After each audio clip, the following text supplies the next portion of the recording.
जैसे अरुण का ये डाउट था कि जो ये क्वेश्चन है क्वेश्चन नंबर 4, हम इसको दो मेथड से कर सकते हैं। एक हम V निकालें या फिर IRMS निकालें और फॉर्मूला लगाएं। दूसरा हम वोल्टेज निकालें, करंट निकालें, वो निकालें। तो पहले क्वेश्चन का सेंस समझना पड़ेगा। क्वेश्चन में पूछा क्या गया, power delivered at t equal to 0.5 second. तो इस चीज का क्या मतलब है कि वो 0.5 सेकेंड की पावर पूछ रहा है। 0.5 सेकेंड की पावर का मतलब है कि वो इंस्टेंटेनियस पावर पूछ रहा है। वो कौन सी पावर पूछ रहा है? Instantaneous power. तो हम इसमें उस इंस्टेंट का वोल्टेज निकालेंगे, उस इंस्टेंट का करंट निकालेंगे और केवल उससे मल्टीप्लाई करेंगे। हमें उसमें और कुछ भी नहीं करना होता। यहाँ हमें एवरेज, आरएमएस या वर्चुअल वगैरह कुछ नहीं निकालना, हमें इंस्टेंटेनियस पावर निकालना। तो इसमें सही तरीका बच्चों ये होगा, V equal to sine omega है बच्चों π/2 और टाइम है 0.5 यानी कि 1/2, π/4, 1/√2, तो ये √2। तो ये तुम्हारा वोल्टेज आए। अब अगर मैं करंट लिखता हूं, करंट, तो करंट हो जाएगा वोल्टेज अपॉन रेजिस्टेंस। रेजिस्टेंस कितना है? 2। तो ये करंट आ गया। चलो अब मुझे इंस्टेंटेनियस पावर लिखनी है, तो VI √2 इंटू √2/2 यानी कि 1। तो आंसर ये आना चाहिए। तो याद रहे वो पर्टिकुलर टाइम की पावर पूछ रहा है, यानी कि वो इंस्टेंटेनियस पावर। तो इंस्टेंटेनियस पावर होती है उस इंस्टेंट का वोल्टेज और उस इंस्टेंट का करंट। ये चीज क्लियर है? इसमें कहीं कोई दिक्कत? ठीक है, ये था क्वेश्चन नंबर 4। इसमें कोई कंफ्यूजन अभी? क्वेश्चन नंबर 5, इसमें किसी को डाउट? 5। क्वेश्चन नंबर 6 तो अभी मैं डिस्कस कर रहा हूं। 7th, इसमें किसी को डाउट? अच्छा, तो मैं 6, 7 दोनों ही डिस्कस कर रहा हूं। दोनों बच्चों हम डिस्कस करते हैं। तो बच्चों हमने इस तरह के क्वेश्चन की प्रैक्टिस नहीं कर पाई थी, तो वो हम इसी के थ्रू प्रैक्टिस कर लेते हैं। देखो, कैपेसिटर ये है connected in a radio circuit, the source of frequency ये, current through capacitor branch is 2 milli ampere, then voltage across capacitor. Question clear है? अब याद करो बच्चों, कल हमने पढ़ा है कि कैपेसिटर का इफेक्टिव रेजिस्टेंस होता है 1/ω/c, 1/, ओमेगा बच्चों तुम्हारे पास है 2π इंटू 1000, और C अगर बच्चों में लिखता हूं तो वो तुम्हारे पास है 2 इंटू 10⁻⁻6। ये क्लियर है? ये तो बच्चों रेजिस्टेंस या इफेक्टिव रेजिस्टेंस आ गया। हमसे बच्चों क्या पूछा गया है? द करंट थ्रू वोल्टेज पूछा है। तो बच्चों V इक्वल टू IR, तो V equal to IR। I बच्चों हमें दे रखा है 2 मिली एम्पियर, और इफेक्टिव रेजिस्टेंस बच्चों ये हो गया 2π1000 इंटू 2 इंटू 10⁻⁻6। क्लियर है? अब बच्चों ध्यान से देखो, -3 -6 -3 और -3 इससे कट गए, एक 2 इससे कट गए, तो फाइनली बच्चों तुम्हारे पास बचा 1/2π। 1/2π। पाई को अगर मैं 3.14 6 मारूं, 6, तो 1/6। अब 1/6 अगर मैं अप्रोक्सीमेट निकालूंगा तो 0.1 फिर 40, तो 6 कुछ उसके आसपास आएगा। तो लगभग हम इसको बोल सकते हैं 0.16 वोल्ट। अब बच्चों में एक बार वापस डिस्कस कर रहा हूं, वो समझो। बच्चों कैपेसिटर का इफेक्टिव रेजिस्टेंस होता है 1/ω/c, तो ओमेगा इंटू सी ये आया। V equal to IR, I हमें दे रखा है, रेजिस्टेंस हमें दे रखा है, हमने मल्टीप्लाई किया तो वोल्टेज आ गया। अब बच्चों इसमें कुछ चीजें ध्यान रखने वाली हैं, वो समझो।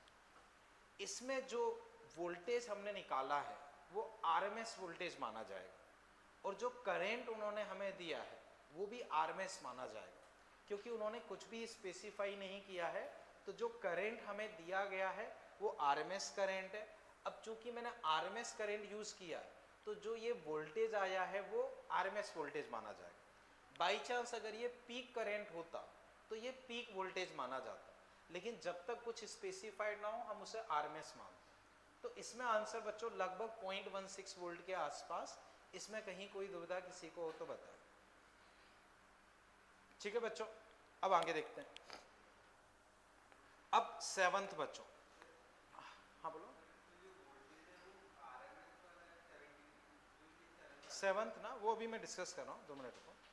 7th बच्चों, v इक्वल टू दिस। तो बच्चों अब मैं 7th नंबर डिस्कस कर रहा हूं, उसे देखो। v equal to 200√2 sine 100t। अब कैपेसिटेंस है बच्चों 1 माइक्रोफैरड। ठीक है भाई, रीडिंग ऑफ अमीटर बतानी। तो देखो अमीटर की रीडिंग होती है आरएमएस। अमीटर की रीडिंग क्या होती है? आरएमएस। तो हमें आरएमएस करंट निकालना होता है। अब ध्यान से समझो, वोल्टेज ऐसे लिखा है, तो जो ये चीज होती है उसे हम कौन सा वोल्टेज बोलते हैं? ये पीक वोल्टेज। ये कौन सा है? Peak voltage. ये चीज क्लियर? अब हम सबसे पहले क्या करेंगे जो नॉर्मली करते हैं, 1/ω_c, 1/ω। टी के साथ के वाला क्या होता है? ओमेगा। और सी कितना हुआ? ये। तो यहां से इफेक्टिव रेजिस्टेंस आया ये, एक बार ऊपर, इफेक्टिव रेजिस्टेंस ये आया। ये चीज क्लियर है? अब अगर मुझे पीक वोल्टेज लिखना हो, मतलब पीक करेंट, तो I equal to V by effective resistance. अगर पीक लिखना है तो पीक यूज करो, तो 200√2। अब इससे डिवाइड कर दो। क्लियर है? इसी को बच्चों चाहो, आंसर किस फॉर्मेट में है? मिली में है। ठीक है, इसी को बच्चों चाहो तो ऐसे लिख सकते हो, 20√2 इंटू 10 की पावर -3। ये क्लियर है? अब इसी को तुम ये भी लिख सकते हो, 20√2 मिली एम्पियर। तो ये पीक वोल्टेज आया। अगर अमीटर की रीडिंग चाहिए तो अमीटर की रीडिंग होती है आरएमएस। तो आरएमएस अगर मैं लिखूंगा तो वो हो जाएगा 20√2/√2, यानी कि 20 मिली एम्पियर। तो बच्चों अब मैं एक बार फिर बता रहा हूं, सबसे पहले हमने इफेक्टिव रेजिस्टेंस निकाला इस फॉर्मूले से। ओमेगा क्या होता है? ये सीधे रखा। करंट होता है वोल्टेज अपॉन रेजिस्टेंस, वो निकाला बच्चों, ये आ गया। अब इसी को बच्चों हमने मिली एम्पियर में ये लिख दिया। आरएमएस चाहिए तो √2 से डिवाइड कर दिया। प्रिंस आप बोलो जो डाउट। बिल्कुल, मैंने बता भी रखा है कि जो भी मेजरिंग इंस्ट्रूमेंट होते हैं वो आरएमएस वैल्यू रीड करते हैं या आरएमएस वैल्यू दिखाते हैं। बच्चों अब एक बार चेक करो, इसमें जो भी क्वेश्चंस मैंने डिस्कस किए उसमें कहीं कोई दिक्कत? ठीक है, क्लियर है बच्चों भी? है ओके। तो इसे बच्चों फिर मैं हटा देता हूं, कर लो जल्दी।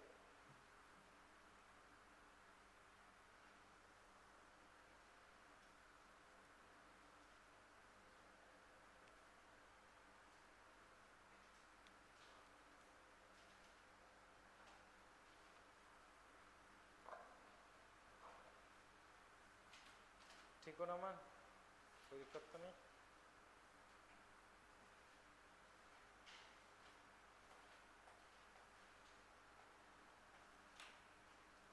तुम्हें जो डाउट थे मैंने देख लिए हैं।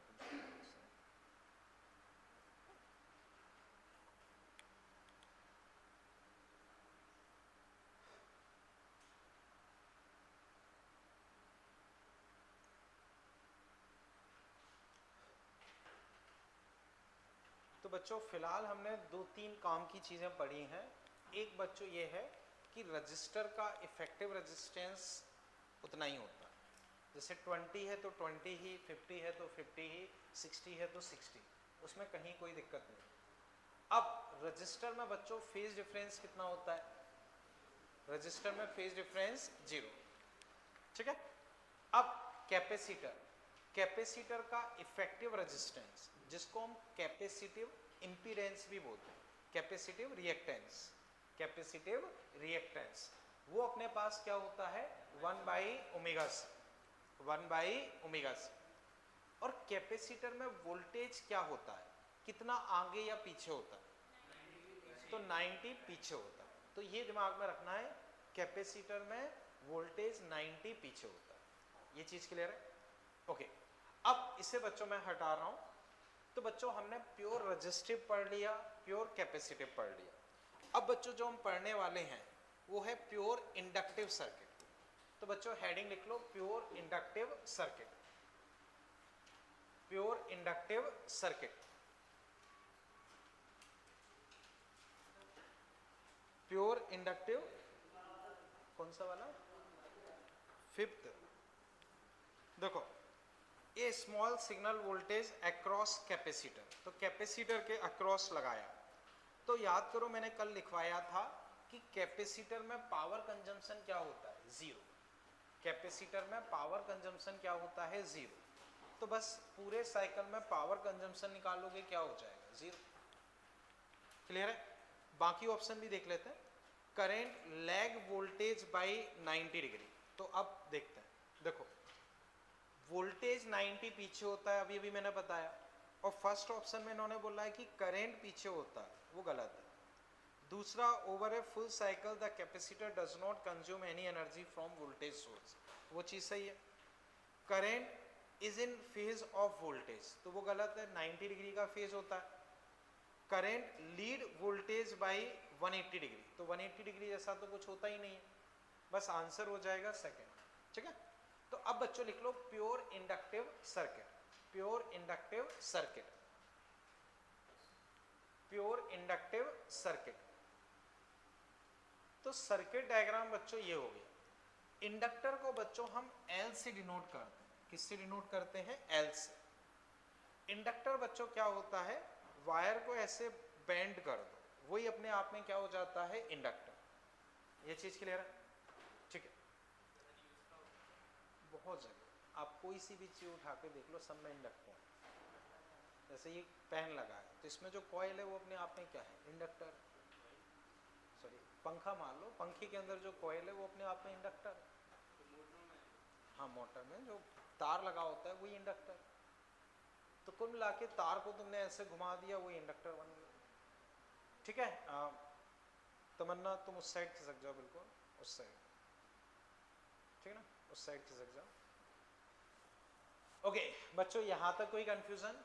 ठीक है, तो अब बच्चों समझो एक चीज फिलहाल बस आपको मान के चलनी है कि इंडक्टर के अक्रॉस वोल्टेज, जैसे कैपेसिटर के अक्रॉस मैंने बताया था Q इक्वल टू CV, तो वैसे ही voltage across inductor, voltage across inductor, तो वो बच्चों तुम्हारा हो जाता है मॉड ऑफ वोल्टेज। अगर मैं लिखता हूं तो L di/dt, वोल्टेज का मैग्नीट्यूड क्या हो जाता है, L di/dt। बस ये फिलहाल मान के चलना है, बाकी 12th में पढ़ रखा होगा, पर नहीं पढ़ा हो तो ये फिलहाल मान के चलना है। इतना क्लियर है? अब बच्चों हम इसमें आगे डिस्कस कर रहे हैं तो वो समझते हैं। देखो, जैसे कल हमने पढ़ा था यहाँ 20 वोल्टेज है, तो कैपेसिटर पे कितना जाएगा, 20। यहाँ 40 है तो यहाँ 40। सेम कहानी यहाँ है, यहाँ जो वोल्टेज है वही इंडक्टर के अक्रॉस जाएगा, यहाँ जो वोल्टेज है वही इंडक्टर के अक्रॉस जाएगा।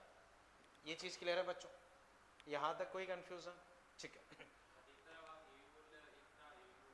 वापस बोलो, ये और ये मतलब हाँ, वो भी बताता हूँ, समझो, दोनों समझो। जैसे कैपेसिटर के अक्रॉस वोल्टेज क्या पड़ा था, Q/C, और वही वोल्टेज ये होगा। जैसे समझो Q/C वोल्टेज है, क्लियर है? अगर ये 20 है तो Q/C किसके बराबर होगा, 20 के। ये 30 है तो ये 30 है तो ये किसके बराबर होगा, 30 के। तो अब मान लो ये मैंने 50 कुछ लगाया, तो वो किसके बराबर होगा, इस चीज को समझ पाए, वो चीज है। जैसे मान लो काइनेटिक एनर्जी ½ mv², मैंने बोला 50 जूल है, तो ½ mv² किसके बराबर लिखोगे, 50। वैसे ही समझ गए ना? ओके, इतना बच्चों भी क्लियर है? अब बच्चों वापस समझो, तो अब अगर मैं वोल्टेज इक्वेट करता हूं, वोल्टेज इक्वेट करता हूं तो बच्चों में लिख सकता हूं वोल्टेज अक्रॉस इंडक्टर कितना होना चाहिए, V not sine omega T. ये चीज क्लियर है? ओके, जस्ट एक सेकेंड बच्चों, पहले मैं एक बच्चों इसे प्लस माइनस, ठीक है।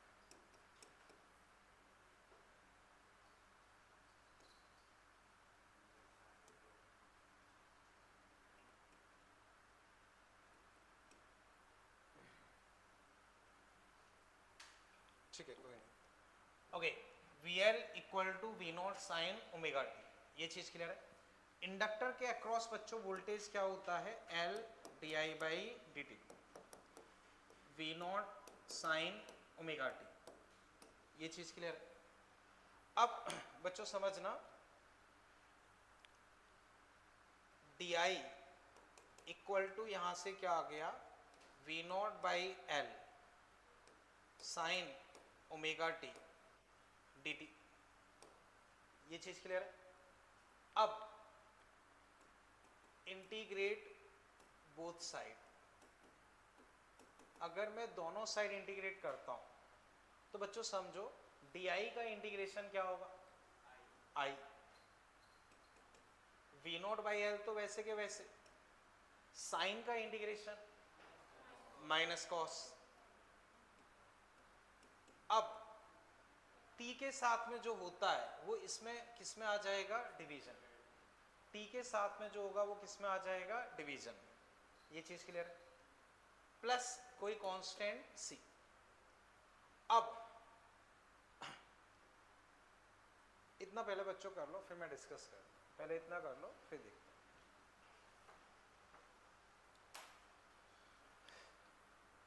तो बच्चों प्रोसेस में डिस्कस कर रहा हूं, जैसे मैंने कैपेसिटर में कीप दी, लेकिन आपको मेन जो याद रखना है वो फाइनल रिजल्ट याद रखना है। तो एक बार समझाने के लिए मैं प्रोसेस पूरी डिस्कस कर रहा हूं, बट अल्टीमेटली तो मैं फाइनल रिजल्ट याद रखना।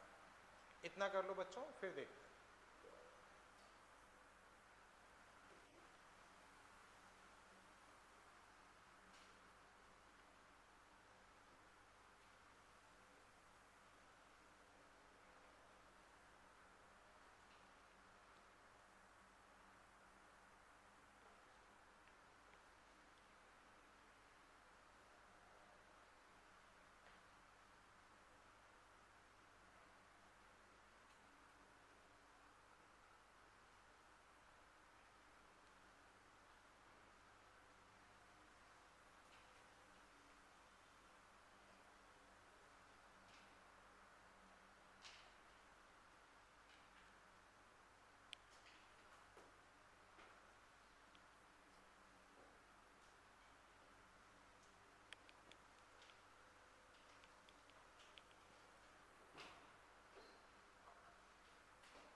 कर लिया बच्चों?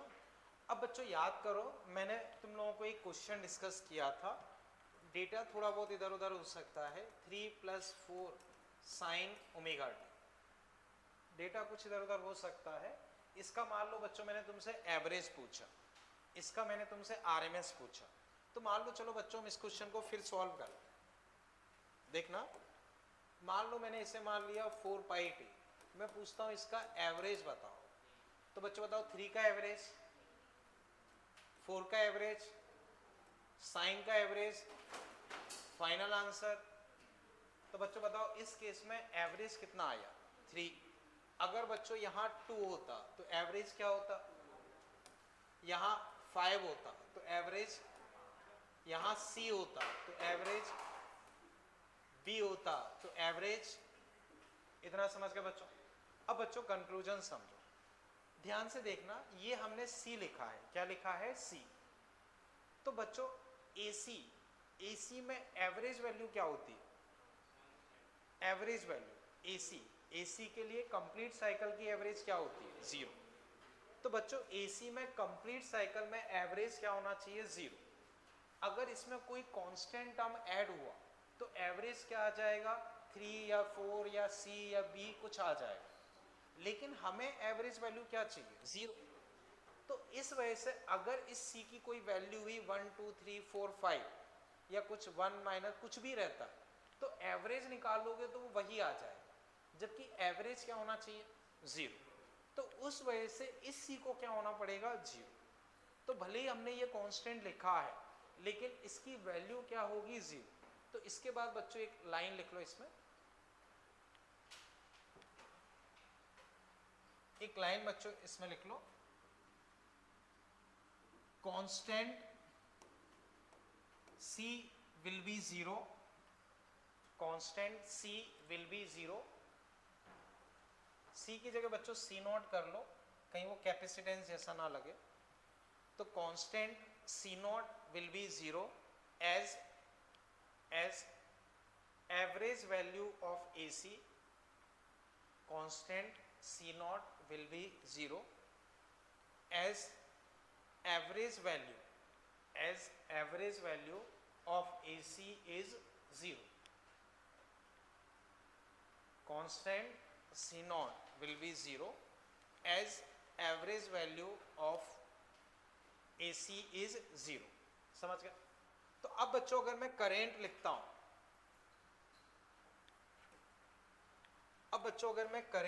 हूं, तो करंट मेरे पास निकल के आ गया माइनस का V nought by omega L cos omega T. इसी को बच्चों मैं मॉडिफाई करके ऐसे भी लिख सकता हूं, V nought by omega L. बच्चों एक बार मैं लिख रहा हूं फिर आपको बताऊंगा, sign omega T minus pi by 2।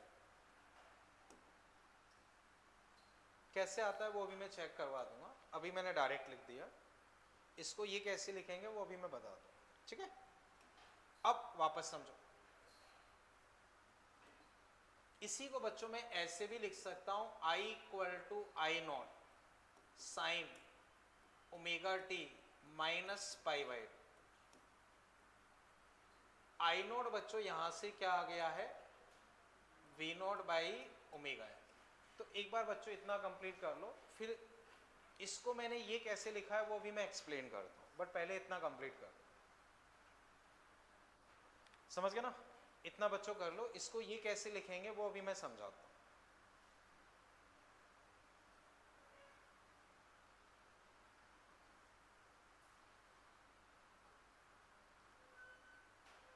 Anees अगर देखने में दिक्कत लग रही है तो बीच वाली बेंच पे या यहाँ कहीं भी आ सकते हैं।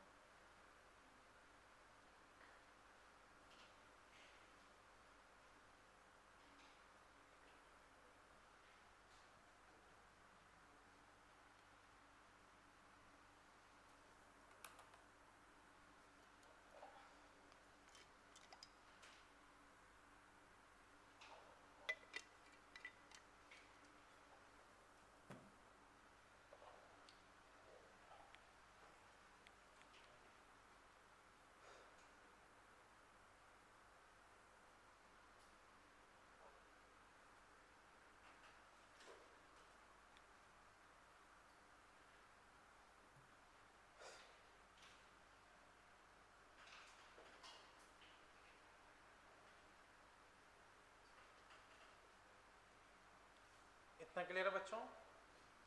चलें बच्चों आगे।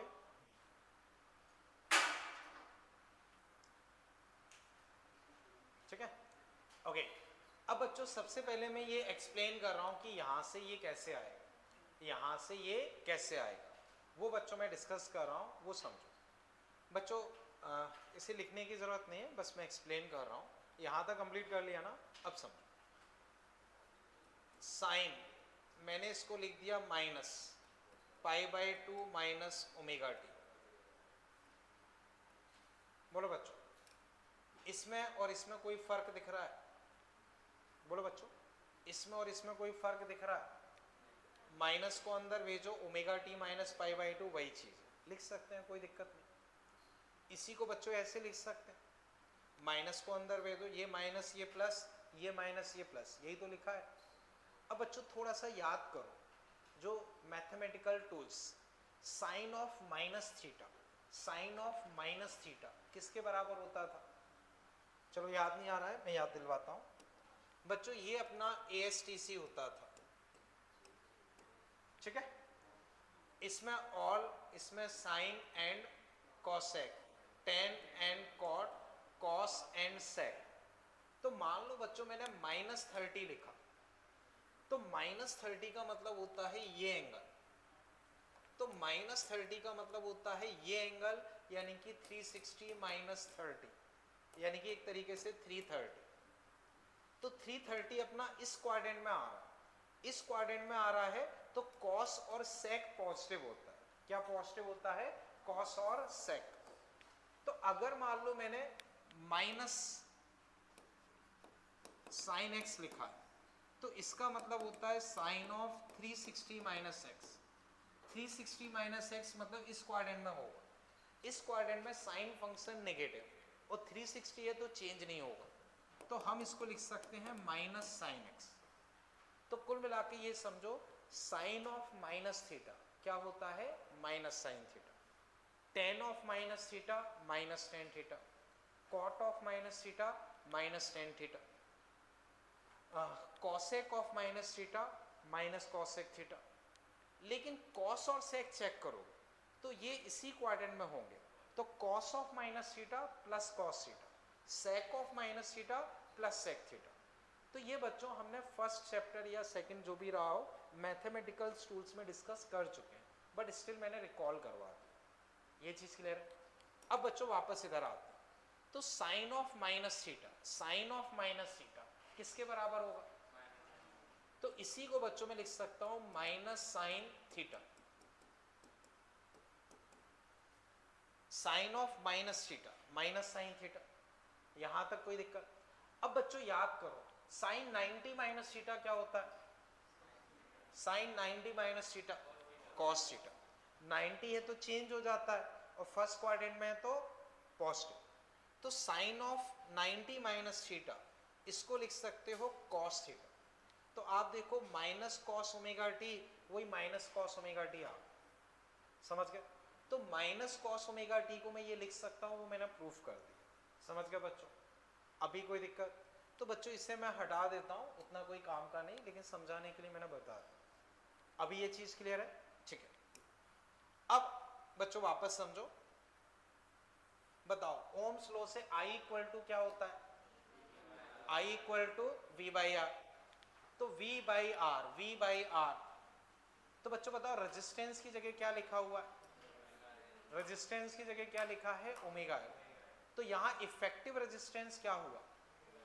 Effective resistance omega L. ठीक है ना? प्यांसी इधर आ जाओ, ये वाली खाली है, ठीक है ना? आ जाओ आ जाओ, कोई डर वाली बात? ठीक है, तो ध्यान में आवाज मत करना, ठीक? ओके, तो बच्चों अब वापस समझो, I equal to V by R, I equal to V by R. तो रेजिस्टेंस की जगह क्या लिखा हुआ है? Omega L. तो इंडक्टर का इफेक्टिव रेजिस्टेंस, इंडक्टर का इफेक्टिव रेजिस्टेंस क्या माना जाएगा? Omega L. क्या माना जाएगा? Omega L. उसी को हम बोलते हैं इंडक्टिव रिएक्टेंस, इंडक्टिव रिएक्टेंस। अब बच्चों देखो वोल्टेज ये रहा, वोल्टेज ये रहा, दिख रहा है बच्चों? बताओ वोल्टेज का एंगल कितना है?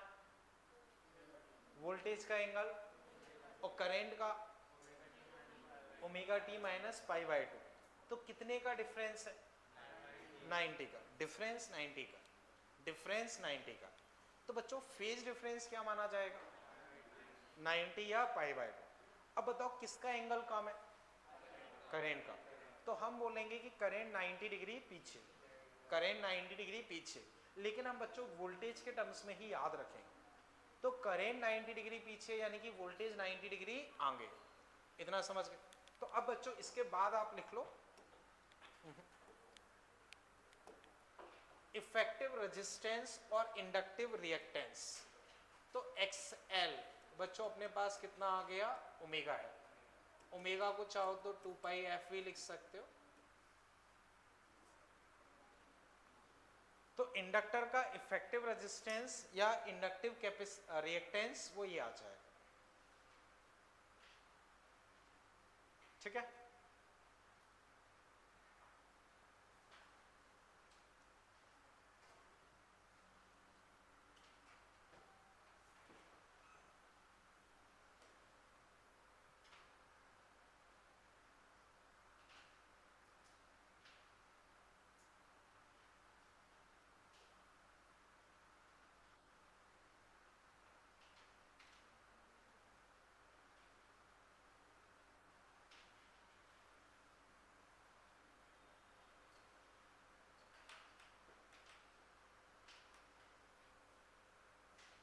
बच्चों हटा दूं भाई इसे, ठीक है।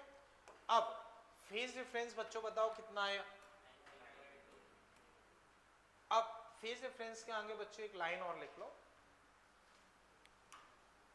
फेज डिफरेंस के आगे एक लाइन लिख लो बच्चों। करंट 90 पीछे है तो वोल्टेज 90 आगे हुआ, तो हम एक के टर्म्स में ही याद रखना है जिससे कंफ्यूजन नहीं होगा, ठीक है ना।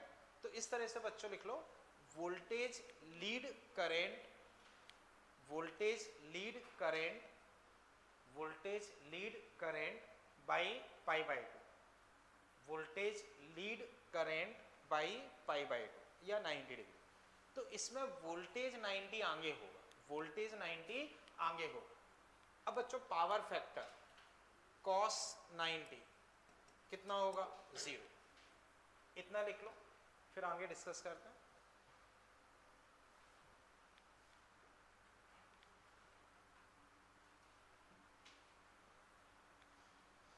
ठीक है, तो अब पावर फैक्टर के बाद एक लाइन बच्चों इसमें लिख लो, average power consumption, average power consumption, average power consumption in pure inductive circuit, average power consumption in pure inductive circuit will be 0, average power consumption in pure inductive circuit will be 0, ठीक है बच्चों। क्यों 0 है, क्योंकि बच्चों 1/2 V not I not cos 90, cos 90 0 हो गया तो एवरेज पावर कंजम्पशन 0। अब बच्चों मैं पूरा रिकॉल करवाता हूँ क्योंकि वही अपने सबसे काम का है। बच्चों रेजिस्टेंस 30 ओम, बताओ उसका इफेक्टिव रेजिस्टेंस, रेजिस्टेंस 30 ओम, तो उसका इफेक्टिव रेजिस्टेंस, उसमें फेज डिफरेंस यानी कि वोल्टेज और करंट के बीच में क्या फेज डिफरेंस है 0, तो दोनों सेम डायरेक्शन, दिमाग में फिट है।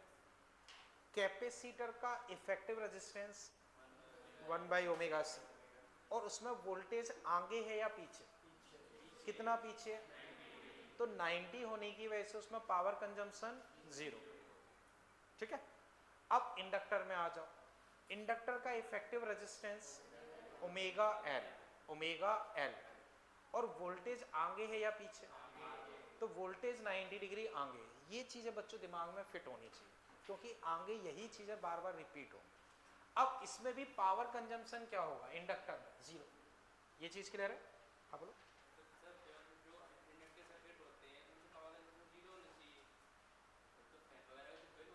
चलने दो, चैप्टर सब धीरे धीरे क्लियर हो जाएगा, ठीक है ना, चैप्टर चलने दो, धीरे धीरे चीज अपने आप क्लियर हो जाएगी, ठीक है। ये चीज बच्चों अभी क्लियर है, ठीक है। अब बच्चों इस तरह से आप लिख लो effect of frequency on R XC and XL, effect of frequency on R मतलब रेजिस्टेंस, एक्ससी मतलब कैपेसिटेंस, और एक्सएल मतलब इंडक्टिव रिएक्टेंस।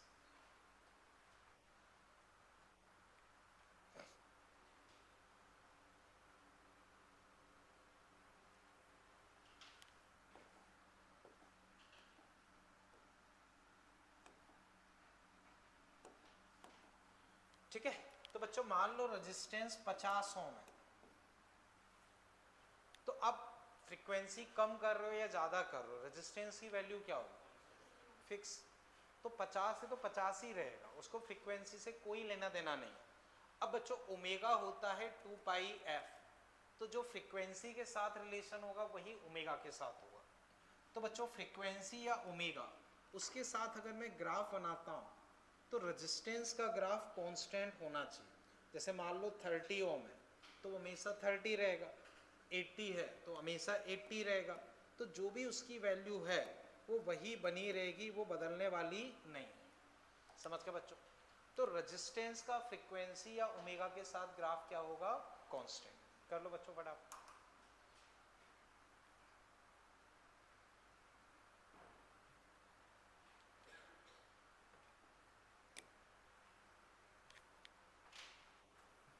ठीक,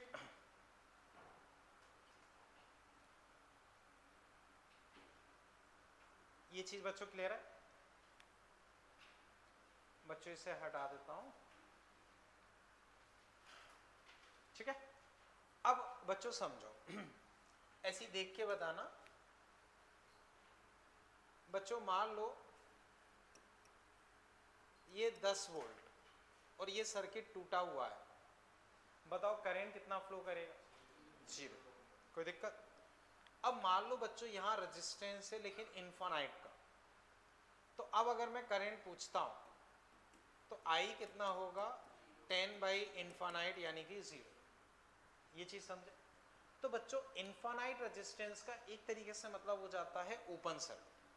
इनफाइनाइट रेजिस्टेंस का एक तरीके से क्या मतलब होता है? Open circuit. तो अगर बहुत ज्यादा रेजिस्टेंस है तो करंट ना के बराबर फ्लो करेगा, तो उसे एक तरीके से ओपन सर्किट मान सकते हैं। ये चीज समझे? ठीक है। अब बच्चों वापस समझो, बच्चों अगर मैंने ऐसे वायर कनेक्ट कर दिया तो इस वायर का रेजिस्टेंस में क्या मानता हूं? 0। एक सिंपल वायर का रेजिस्टेंस हम क्या मानते हैं? 0।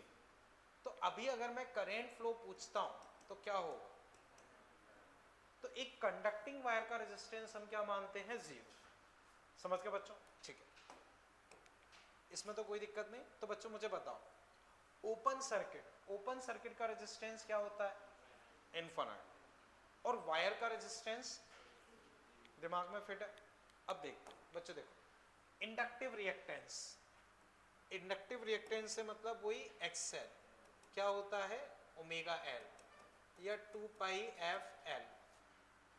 तो बच्चों XL, और ये मान लो जैसे बच्चों इंडक्टेंस है 3, तो उसका रेजिस्टेंस क्या हुआ? 2π × 3 × frequency.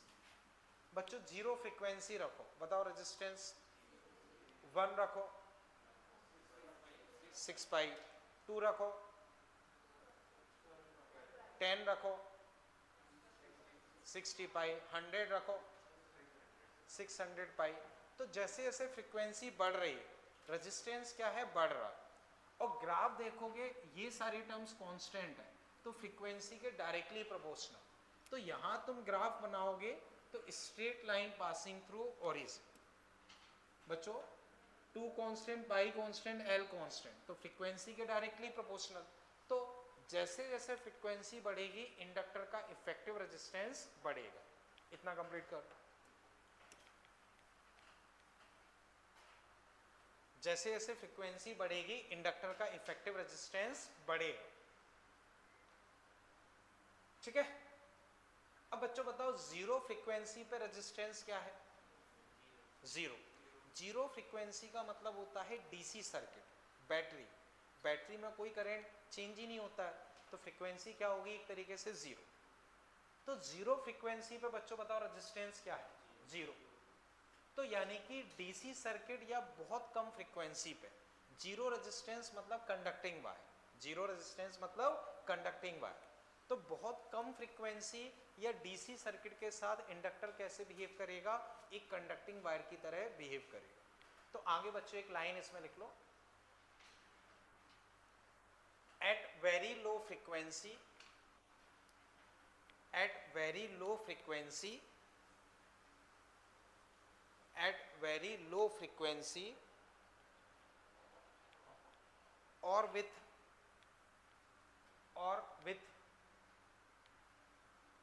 or with DC, at very low frequency or with DC, inductor behave as wire. At very low frequency or with DC, inductor behave as wire. तो बहुत कम फ्रीक्वेंसी या डीसी के साथ इंडक्टर किस तरह से बिहेव करेगा? वायर की तरह से। ये दिमाग में फिट हो गया? चले अब बच्चों बताओ फ्रीक्वेंसी बहुत ज़्यादा कर दी, बहुत ज़्यादा, तो रेजिस्टेंस बहुत कम होगा या ज़्यादा?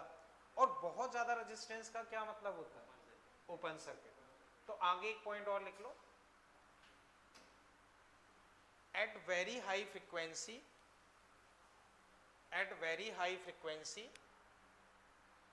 inductor behave as open circuit.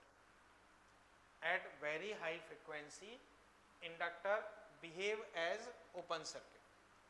तो बहुत हाई फ्रीक्वेंसी पे इंडक्टर कैसे बिहेव करेगा, ओपन सर्किट की तरह। ये चीज क्लियर है बच्चों? चले आगे, ठीक है, ठीक। अब इसे बच्चों मैं हटा रहा हूं। कैपेसिटिव रिएक्टेंस एक्स सी, याद करो बच्चों 1 बाई ओमेगा सी या 1/2 एफ सी, ठीक है।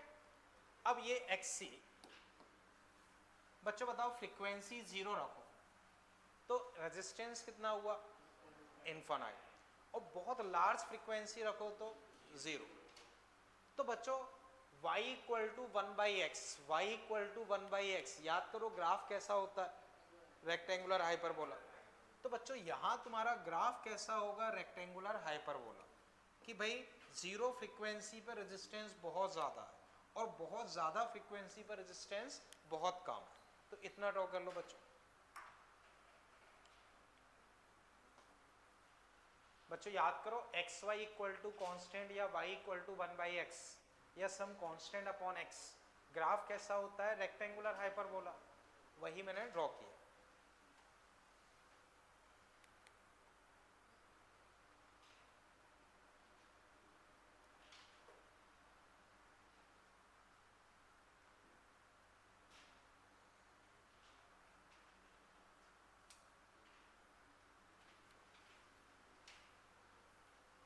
इतना क्लियर है बच्चों? ठीक है। अब बच्चों बताओ 0 फ्रीक्वेंसी पे इसका रेजिस्टेंस क्या है, इनफाइनाइट। इनफाइनाइट रेजिस्टेंस मतलब open circuit.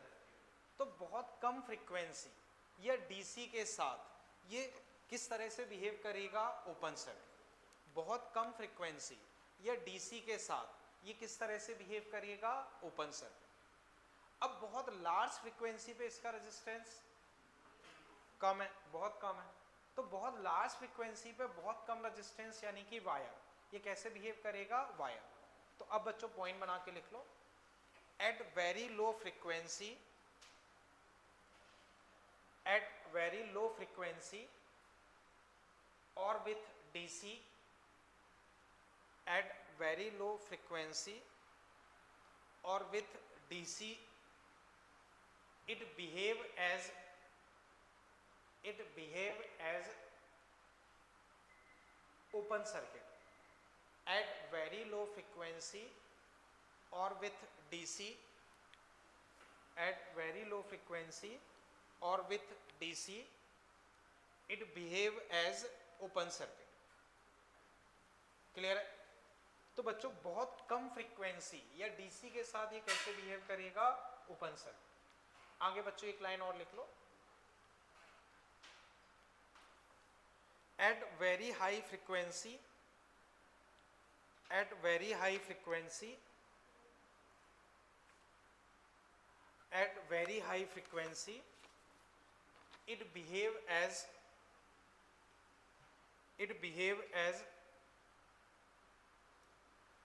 behave as conducting wire।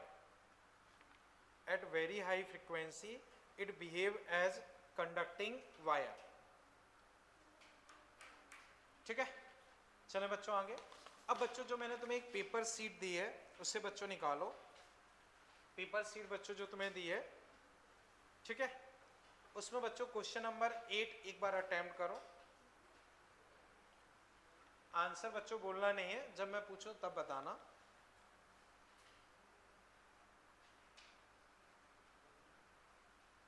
बच्चों चौक कॉइल और ये इंडक्टर एक ही चीज, चौक कॉइल और इंडक्टर एक ही चीज, चौक कॉइल और इंडक्टर एक ही चीज है,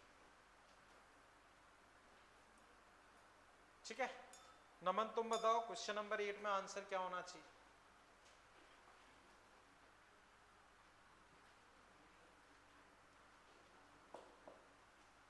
पल्लवी तुम बताओ 8 में आंसर।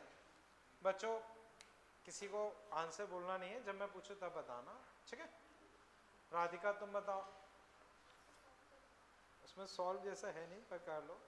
हाँ हिमानी तुम बताओ, ओके। मुनीषा तुम, निशा तुम, ओके बच्चों अभी भी मैंने लिखवाया था प्योर इंडक्टर में पावर लॉस क्या होता है 0।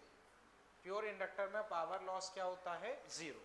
तो आपको कुछ सॉल्व करने की जरूरत नहीं है, आंसर सिंपली क्या हो जाएगा 0। कोई दिक्कत बच्चों? ठीक है। अब बच्चों वापस देखो इसमें क्वेश्चन नंबर 10। क्वेश्चन नंबर 10 एक सेकंड में रीड कर लेता हूँ, बाकी वो मतलब वही होता है। देखो when operate the loss of power, तो लॉस ऑफ पावर हो कंजम्पशन ऑफ पावर हो वो सब जीरो ही होता है, ठीक है ना? क्लियर है बच्चों? ये कैपेसिटर होता तो भी जीरो ही होता है। अब 10th बच्चों देखो आंसर बोलना नहीं है, जब मैं पूछूं तब बताना।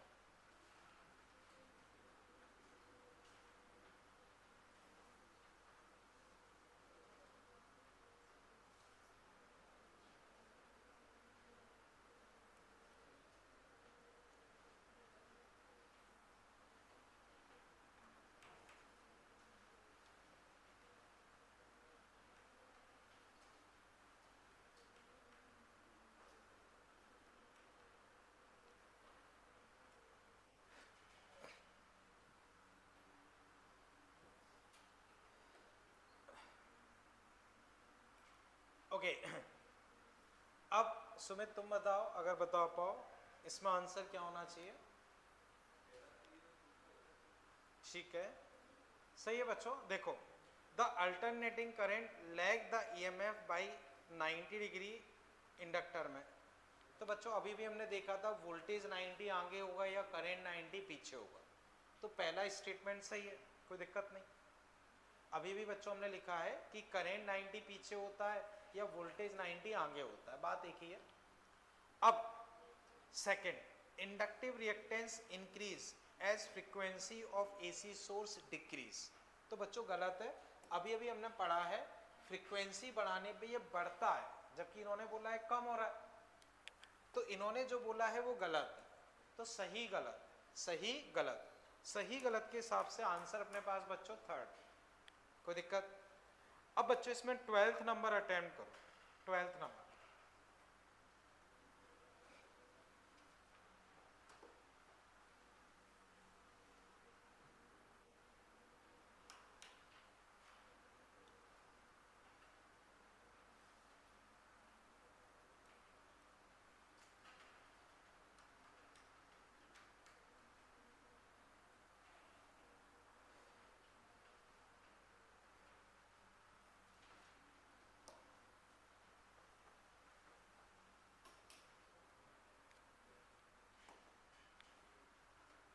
अच्छा बच्चों इसमें मैंने फेजर डायग्राम शायद नहीं बनवाया है ना, और शायद पिछले वाले में भी बनवाना भूल गया हूँ।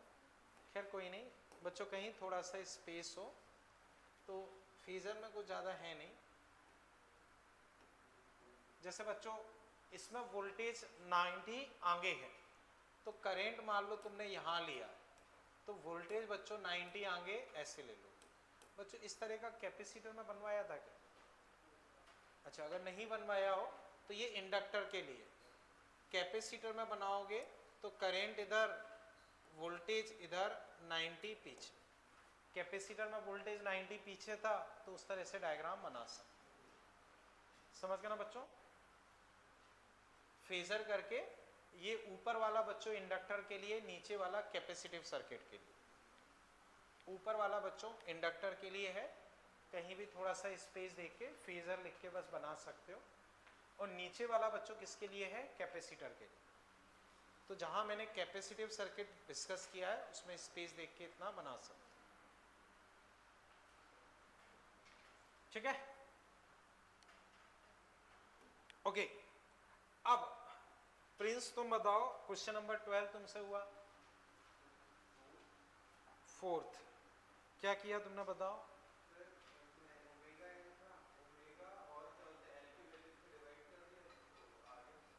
ठीक है, तो कॉस वगैरह कैसे लिखा तुमने?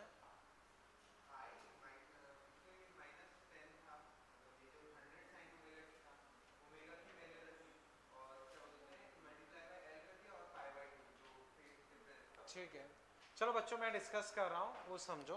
देखो बच्चों क्वेश्चन नंबर 12 ध्यान से देखना। सबसे पहले बच्चों तुम एक्सेल निकालोगे, तो बच्चों उससे पहले मैं वोल्टेज लिख रहा हूँ, वोल्टेज 100 साइन 100 टी। तो बच्चों इक्वेशन देख के बताओ ओमेगा क्या है। ओमेगा बच्चों क्या है 100, तो एक्सेल क्या होता है ओमेगा एल 100, और एल बच्चों तुम्हें 0.1 दे रखा है यानी कि 10। कोई दिक्कत? अब बच्चों ध्यान से देखो, आई नोट अगर मैं लिखता हूं तो वोल्टेज अपॉन रेजिस्टेंस, तो 100/10 याद। कोई दिक्कत? तो ये मैक्सिमम करंट आ गया। अब मुझे फंक्शन लिखना हो तो याद करो बच्चों आई नॉट साइन ओमेगा टी। अब इसमें वोल्टेज 90 आगे होता है तो करंट 90 पीछे हो, तो एक अपनी तरफ से ये और जोड़ना पड़ेगा। अब वैल्यू रखता हूं, आई नॉट कितना आया 10 साइन ओमेगा टी, तो बच्चों वही है 100 टी माइनस 90। इस पूरी प्रोसेस को बच्चों मैंने अभी अभी डिस्कस किया था, इसको हम चाहें तो वही माइनस कॉमन लेके पूरा हम कर चुके हैं, माइनस का 10 कॉस 100 टी भी लिख सकते। समझ गए बच्चों? तो बच्चों ये आंसर लिखा हो तो वो भी सही आंसर है, और ये लिखा है वो भी सही है, उससे कोई फर्क नहीं पड़ता। अब बच्चों पूरी प्रोसेस देखो, कहीं कोई दिक्कत परेशानी लग रही हो बताओ। समझ गए बच्चों? अब बच्चों कोई चीज रटनी नहीं है, समझनी है। मान लो अगर ये ओरिजिनल क्वेश्चन में यहां कॉस लिख देता तो तुम यहां क्या लिखते कॉस, यहां तुम कॉस लिखते, फिर अगर तुम सॉल्व करते तो कॉस π/2 माइनस ओमेगा टी का माइनस, तो कॉस ऑफ माइनस थीटा क्या होता है प्लस का कॉस थीटा, तो कॉस π/2 माइनस ओमेगा टी आता है। अब cos minus theta 90 minus theta sign omega T, तो अब तुम्हारे पास फाइनल आंसर ये आता है। तो कहने का मतलब ये कि आपको ऐसे नहीं रटना है कि भाई आंसर में कॉस आता है माइनस में आता है, ऐसे रटने की जरूरत नहीं है, चीजें बस समझनी है। समझ पाए बच्चों? और समझने के लिए सीधा सा फंडा जो मैंने बताया कि इसमें वोल्टेज 90 आगे होगा या करंट 90 पीछे होगा, तो वोल्टेज का जो भी फंक्शन हो उससे 90 करंट को पीछे कर दो। ये चीज समझ गए ना बच्चों? खैर बच्चों मैं ओरिजिनल सॉल्यूशन कर देता हूं, इसको हटा देता हूं। तो ओरिजिनल में बच्चों क्या था साइन, ओरिजिनल में बच्चों क्या था साइन।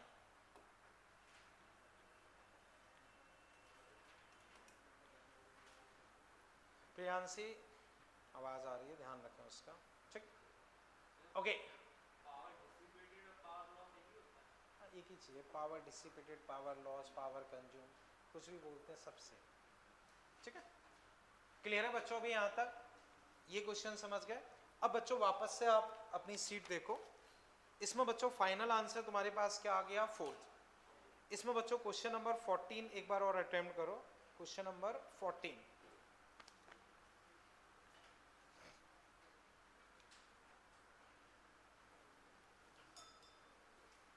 बोलो प्रियांशी कुछ पूछ रही हो तो? अच्छा सीट बोलो, मैं दे दूंगा, उसमें क्या।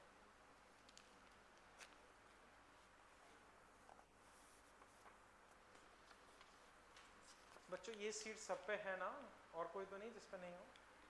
ठीक।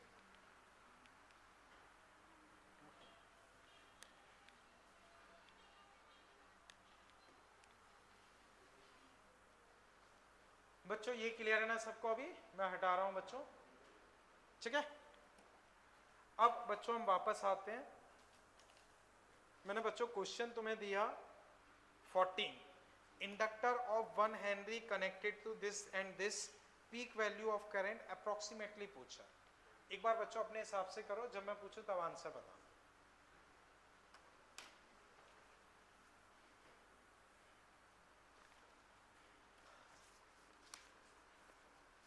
कार्तिक तुम बताओ अगर तुमसे हो गया हो।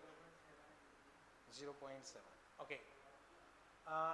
पीछे अभिषेक तुम बताओ अगर तुमसे हुआ हो। 0.7, ओके। ऋषिकेश तुम बताओ 0.7, और उसके अलावा बच्चों कोई? 0.7। चलो बच्चों अब मैं डिस्कस कर रहा हूँ, पीछे अभिषेक डिस्कशन नहीं करो, समझो बच्चों। अब बच्चों मैं डिस्कस कर रहा हूँ, ध्यान से देखो। 220 वोल्ट 50 हर्ट्ज, ये क्लियर है। और इंडक्टेंस बच्चों तुम्हें क्या दिया है 1। तो सबसे पहले तुम ये निकालोगे omega L 2 pi F L 2 pi frequency 50 into 1 यानी कि 100 पाई। बताओ बच्चों इसमें कोई दुविधा, कोई भी दिक्कत? ठीक है। अब बच्चों अगर मैं करेंट लिखता हूं तो V not by XL, V not बच्चों 220, ये 100 3.14। बच्चों चेक करोगे कितना आएगा 0.7, लेकिन वो गलत है, क्योंकि बच्चों ये जो वोल्टेज है वो आरएमएस माना जाएगा। जो 220 वोल्टेज है वो कौन सा माना जाएगा? RMS voltage. तो 220 वोल्टेज अगर आरएमएस वोल्टेज है तो मुझे अगर पीक करंट चाहिए तो मुझे यहाँ पीक वोल्टेज रखना पड़ेगा, और पीक वोल्टेज बच्चों मेरे पास होगा √2। तो अब 220 इंटू 1.4 और इधर 314। अब बच्चों लगभग चेक करोगे तो ये 311 और 314 लगभग आंसर तुम्हारे पास 1 आ जाए। तो बच्चों उन्होंने पीक वैल्यू पूछी है, पीक वैल्यू। तो जो वोल्टेज हमें दिया गया है वो आरएमएस होता है। बच्चों मैंने बता रखा है, जब तक बहुत प्रॉपरली स्पेसिफाई ना हो हम उसे आरएमएस ही मानते हैं।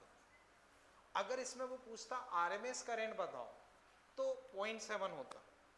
अगर आरएमएस पूछते तो आंसर क्या हो जाता? 0.7। कोई अमीटर वमीटर लगा देते और उसकी रीडिंग पूछते तो हम 0.7 आंसर देते, लेकिन उन्होंने पीक पूछा तो हम 220 जो लिखा है उसको आरएमएस मान के चलते। तो बच्चों जब भी कोई चीज लिखी उसे बहुत प्रॉपरली आपको दिख नहीं रहा हो कि ये पीक है या क्या है, तब तक उसे आरएमएस ही मानना है। ऐसे ही उन्होंने अगर कुछ पूछा है तो जब तक बहुत प्रॉपरली, जैसे इसमें लिख दिया पीक, अगर वो केवल लिखते कि भाई करंट बताओ तो उस करंट को हम आरएमएस करंट ही मान के चलते। अगर वो पीक ना लिख के केवल करंट लिख देते तो उसको हम जनरली आरएमएस मान के ही चलेंगे। समझ गए ना बच्चों? इस पार्ट में बहुत मिस्टेक होती है क्योंकि पीक और आरएमएस में बच्चा कंफ्यूज रहता है। ये वाला पॉइंट क्लियर है? अब बच्चों ध्यान से समझो, अप टू 15 तक जितने भी क्वेश्चंस बीच बीच में रह गए हैं वो आप ऐसे होमवर्क रख लेना, हम आगे बच्चों डिस्कस करते हैं। यहां तक कोई दिक्कत? ठीक है, ओके। अब बच्चों मैं एग्जांपल डिस्कस कर रहा हूं, उसे देखो। जैसे बच्चों मान लो ये एक बल्ब है, ये एक इंडक्टर है, ये एक सोर्स है, ठीक है ना, V = V not sine omega T. ये बल्ब, तो बल्ब का मतलब बच्चों रजिस्टर, और ये इंडक्टर। तो बच्चों डायग्राम ड्रॉ कर लो, फिर मैं क्वेश्चन लिखवाता हूं।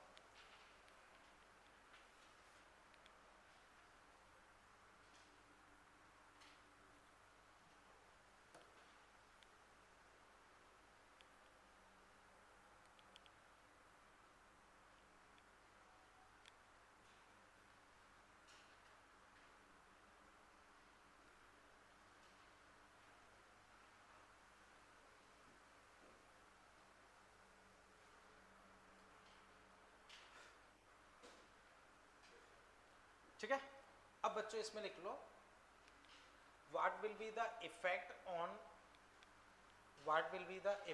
on brightness of bulb if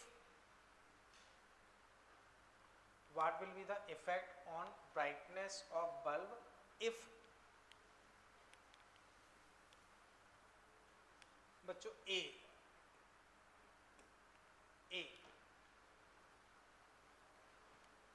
बच्चों लिख लो if we increase frequency of source। तो आंसर बोलना नहीं है, जब मैं पूछूं तब बताएं। if we increase frequency of source, तो बच्चों थोड़ा सा दिमाग लगाओ, सोचो। अगर हम सोर्स की फ्रीक्वेंसी बढ़ा रहे हैं तो जो बल्ब लगा हुआ है वो ज़्यादा चमकेगा, कम चमकेगा, बस उतना आपको सोचना है, या उतना ही चमकेगा, थोड़ा सा सोच लो, जब मैं पूछूं तब बताओ।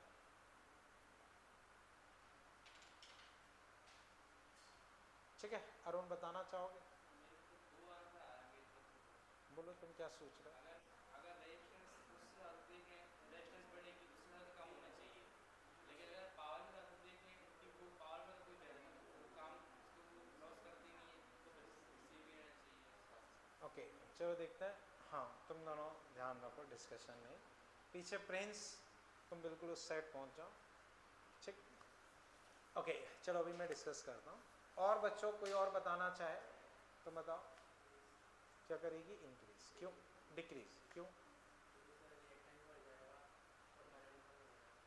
ओके तुम बोलो क्यों? सही है। देखो सही आंसर ये है कि रिएक्टेंस बढ़ेगा। देखो ये दोनों किस में कनेक्टेड हैं? सीरीज में। ये दोनों किस में कनेक्टेड हैं? सीरीज में।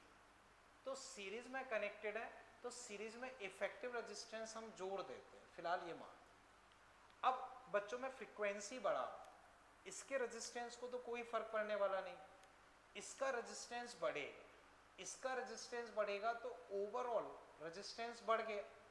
ओवरऑल रेजिस्टेंस बढ़ गया तो सर्किट में करंट क्या होगा? कम हो जाएगा। तो हम बोल सकते हैं कि फ्रीक्वेंसी बढ़ाएंगे तो एक्सएल बढ़ेगा। एक्सएल बढ़ेगा तो हम बोल सकते हैं कि करंट कम होगा। करंट कम होगा तो ब्राइटनेस कम होगा। ये चीज समझे? पावर से भी करोगे तो वही चीज है, 1/2 V not I not cos five, V not को आई नॉट बाई आर रख दो। तो आई अगर कम हो रहा है तो पावर कंजम्पशन कम होगा, तो ब्राइटनेस क्या होगी? कम। हाँ बना रहे, उससे कोई मतलब नहीं। देखो आई नॉट स्क्वायर आर कॉस 0, ये कम होगा तो ओवरऑल पावर कम हो गई तो ब्राइटनेस क्या होगी? कम हो गई। नहीं ये देखो रजिस्टर के लिए जब निकालूंगा तो वो यही होगा। हाँ तो अब कॉस तो वही रहा, आई कम हो गया। आई कम हो गया तो पावर क्या हो जाएगी? रजिस्टर में। इसमें निकालोगे तो इसमें तो 90 रखोगे, वो तो 0 ही रहेगी, उससे कोई मतलब नहीं। ठीक है बच्चों, ये चीज क्लियर है।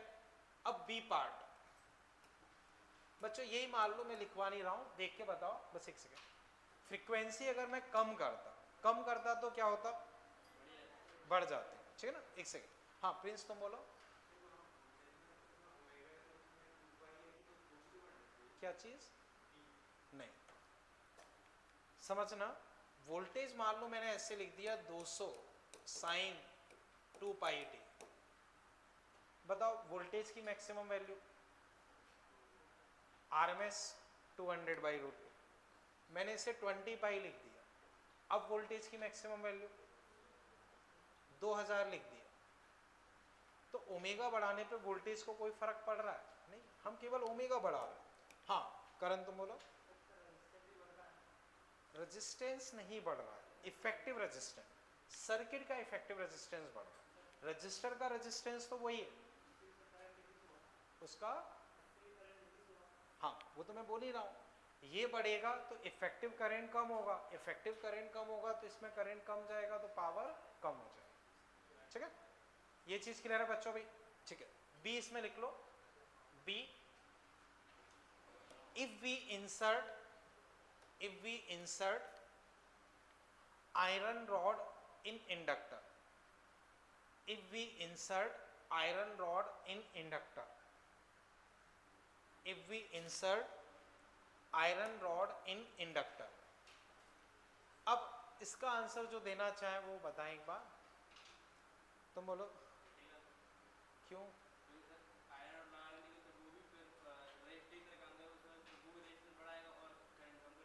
चलो मैं देखता हूँ। आयरन रॉड का और कोई तुम देना चाह रहे हो? बोलो।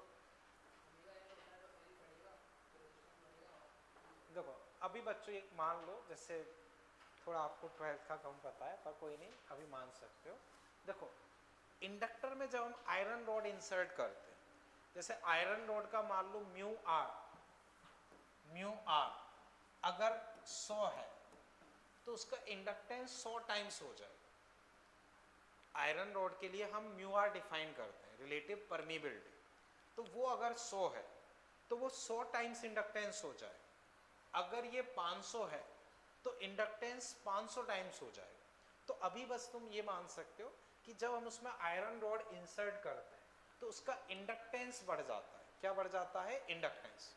तो अगर हम उसमें आयरन रॉड इंसर्ट कर रहे हैं तो इंडक्टेंस 100 गुना, 200 गुना, 500 गुना, 1000 गुना तक हो सकता है, depend on value of mu R. तो अब वो चीज़ अपनी बढ़ जाएगी, तो हम बोल सकते हैं कि इस वजह से क्या होगा, L बढ़ेगा, L बढ़ेगा तो XL बढ़ेगा, XL बढ़ेगा तो I कम होगा, I कम होगा तो ब्राइटनेस क्या हो जाएगी, कम हो जाएगी। तो अभी बच्चों बस ये मान सकते हो कि जब हम आयरन रॉड इंसर्ट करते हैं तो जो इंडक्टेंस होता है वो बढ़ जाता है। इंडक्टेंस बच्चों क्या होता है, बढ़ जाता है। तो उस वजह से उसका इफेक्टिव रेजिस्टेंस बढ़ गया, इफेक्टिव रेजिस्टेंस बढ़ गया तो करंट कम हो जाएगा, ब्राइटनेस कम हो जाएगी। ये चीज क्लियर है? यही बच्चों इसका रिवर्स हो सकता है। ऑलरेडी अगर उसमें आयरन रॉड है और तुमने निकाल दी, ऑलरेडी आयरन रॉड है तुमने निकाल दी, तो इंडक्टेंस कम हो गया, इंडक्टेंस कम हो गया तो रेजिस्टेंस कम हो गया, करंट बढ़ गया, ब्राइटनेस बढ़ जाएगी। समझ गए बच्चों? चलें आगे। ठीक है, इसे बच्चों मैं हटा रहा हूं। कर लिया ना बच्चों सबने? कोई डाउट तो नहीं अभी? ठीक है। अब बच्चों इसी तरह का एक और क्वेश्चन बच्चों फिर मैं दे रहा हूं। ये अगेन बल्ब है, ये कैपेसिटर, बल्ब, ये वही source, V equal to V not sine omega t. इतना ड्रॉ कर लो बच्चों।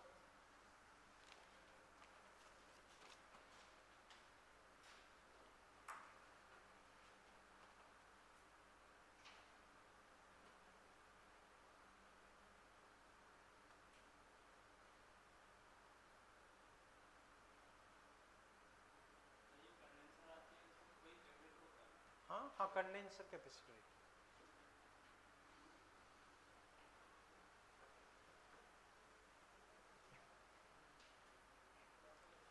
ठीक है बच्चों।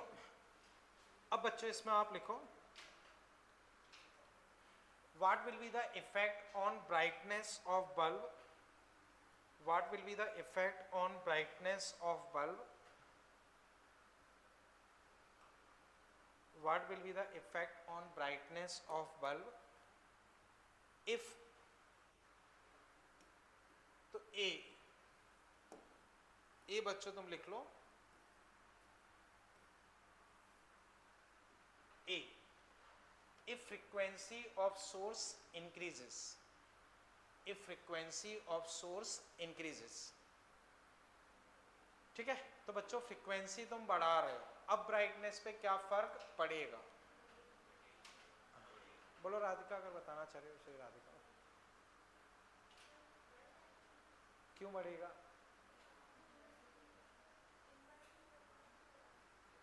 ठीक है, तुम बताओ हिमानी, क्यों बढ़ेगा? करंट क्यों बढ़ेगा? ओके, अनीस तुम बताओ पीछे।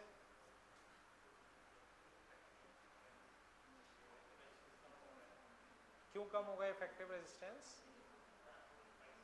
ठीक है बच्चों, समझो, XC होता है 1/2 पाई FC। तो बच्चों फ्रीक्वेंसी बढ़ाएंगे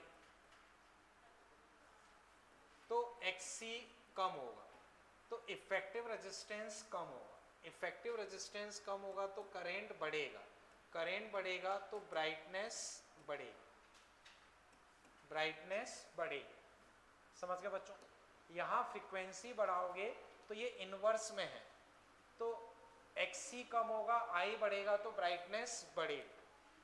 इतना बच्चों समझ गए? इसमें कहीं कोई दिक्कत? ठीक। अब B बच्चों इसी में उल्टा भी है, अगर फ्रीक्वेंसी कम करोगे तो ब्राइटनेस कम हो जाएगी। समझ गए ना? B। अब बच्चों इसमें लिख लो, A पार्ट बच्चों सबको क्लियर है ना? A part. अब B पार्ट बच्चों, B पार्ट, B पार्ट में बच्चों आप लिख लो, if we insert some dielectric medium in capacitor, dielectric medium, if we insert some dielectric medium in capacitor, if we insert some dielectric medium in capacitor, तो बच्चों अगर हम capacitor के अंदर कोई डाइलेक्ट्रिक मीडियम रख रहे हैं तो हर्षित तुम बताना चाहोगे आंसर क्या करेगा? ब्राइटनेस डिक्रीज करेगी। क्यों करेगी? ठीक है,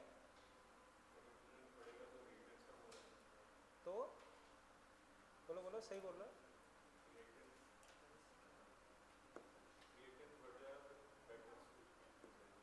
ओके, अभिषेक तुम बताओ।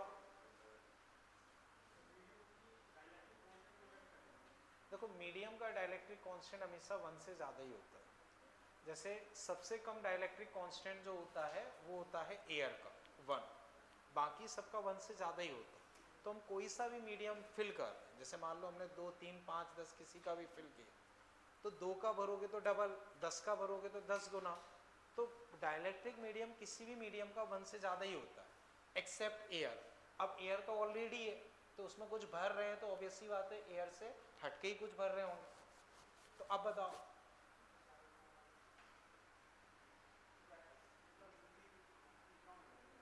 ब्राइटनेस कम हो जाएगी। क्यों कम हो जाएगी?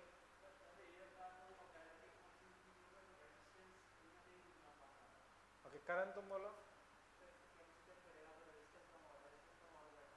ठीक है बच्चों, इसमें ब्राइटनेस बढ़ेगी, समझो XC 1/2 पाई FC। बच्चों अगर मैं 10 का डाइलेक्ट्रिक मीडियम फिल कर रहा हूं तो कैपेसिटेंस 10 गुना, 20 का भरूंगा तो 20 गुना। तो अगर मैं 20 का भर रहा हूं तो कैपेसिटेंस 20 गुना हो गया, तो इसका रेजिस्टेंस क्या होगा? C बढ़ेगा। C बढ़ेगा तो XC कम होगा, XC कम होगा तो करंट बढ़ेगा। अब करंट बढ़ेगा तो ब्राइटनेस बढ़ेगी, ब्राइटनेस बढ़ेगी। बच्चों समझ पाए?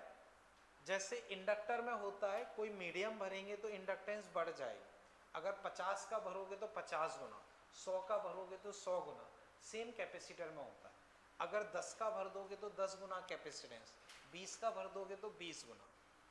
क्लियर है बच्चों? यहाँ तक कोई कंफ्यूजन? चलें आगे बच्चों।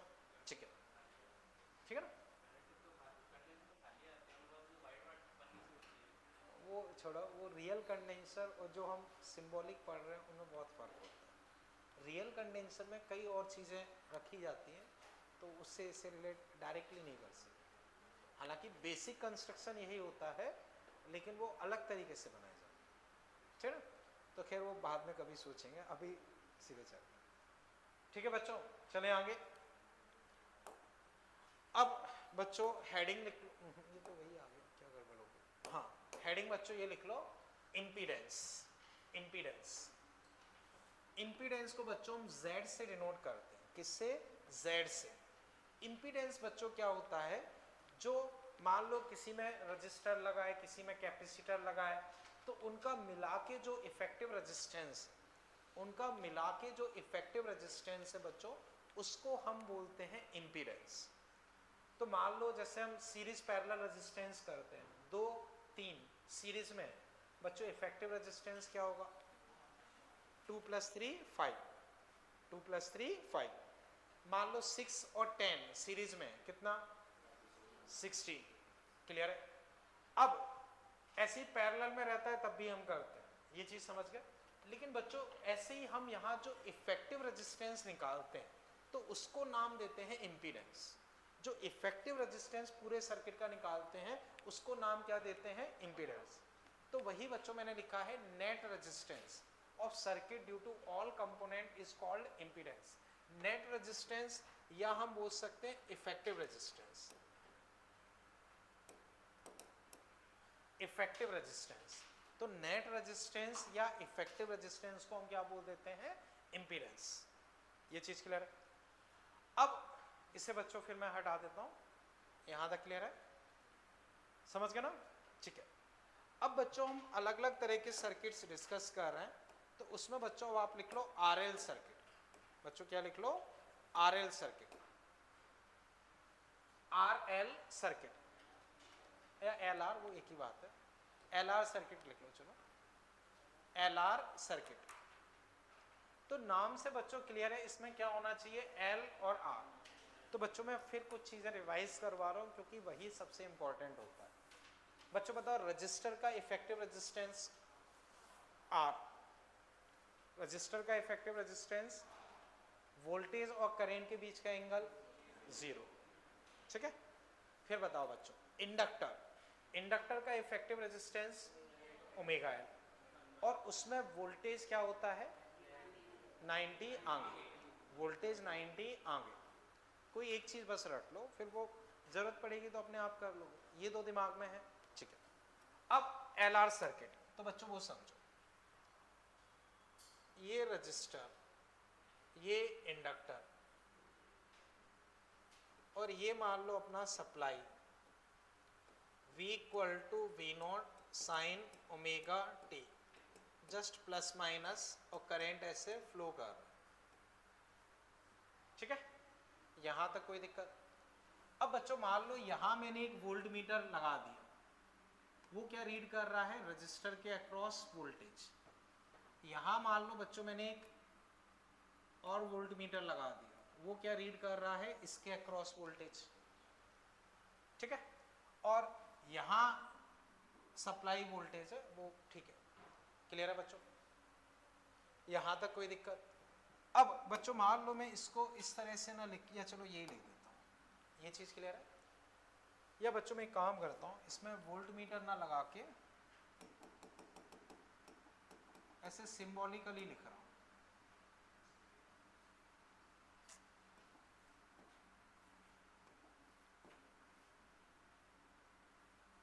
ठीक है।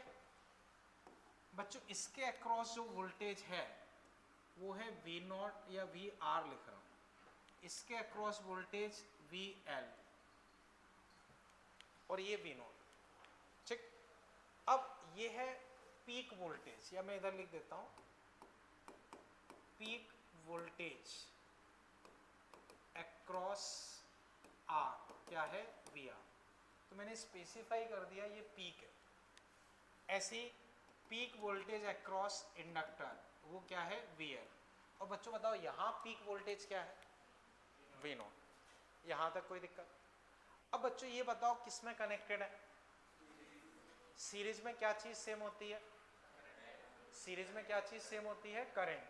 सीरीज में क्या चीज सेम होती है, करंट। अब बच्चों यहां से बस मेन अपना काम स्टार्ट होता है, उस चीज को बच्चों अब ध्यान से समझना क्योंकि आगे भी यही चीज करनी।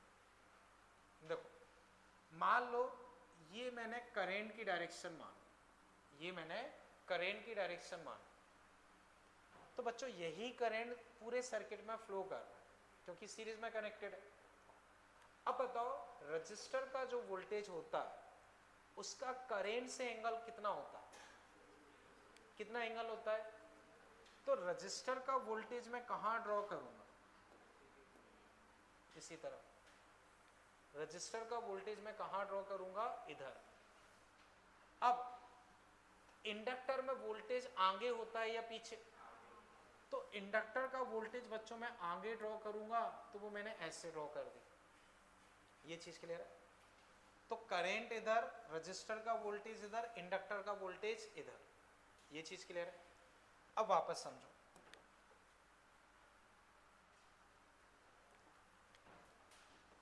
इन दोनों का बच्चों अगर मैं नेट निकालता हूं, नेट, तो इसी में बच्चों मैं ड्रॉ कर रहा हूं, इन दोनों का अगर मैं नेट निकालता हूं तो वो अपना हो जाएगा सप्लाई वोल्टेज, और दो वेक्टर अगर 90 डिग्री पे हों, वी आर स्क्वायर। वेक्टर की तरह से बच्चों चलना है। फाई, अगर बच्चों अगर मैं 10 फाई लिखता हूं तो बच्चों इसको मानोगे बेस, इसको मानोगे परपेंडिकुलर, इसको बेस, इसको परपेंडिकुलर। तो अब 10 फाई बच्चों में लिख सकता हूं V L by V R, ये क्लियर? अगर मुझसे cos phi पूछा जाता है, cos phi को ही बच्चों हम पावर फैक्टर भी बोलते हैं, तो cos phi बच्चों क्या होता है, बेस अपॉन हाइपोटेनिस। तो बेस वी आर हाइपोटेनिस आप लिख सकते हो V R square V L square या V R upon V naught. एक बार बच्चों इतना कंप्लीट करो, फिर मैं वापस डिस्कस करता हूँ।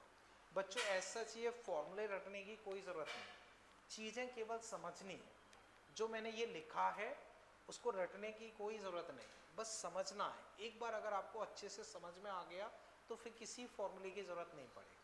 और समझना क्या है, जो मैं बार बार आपको रिपीट कर रहा हूँ कि उनके रेजिस्टेंस ये होते हैं 90 आगे 90 पीछे, वो बस अगर अच्छे से दिमाग में सेट है फिर आप कर सकते हैं, कोई दिक्कत नहीं।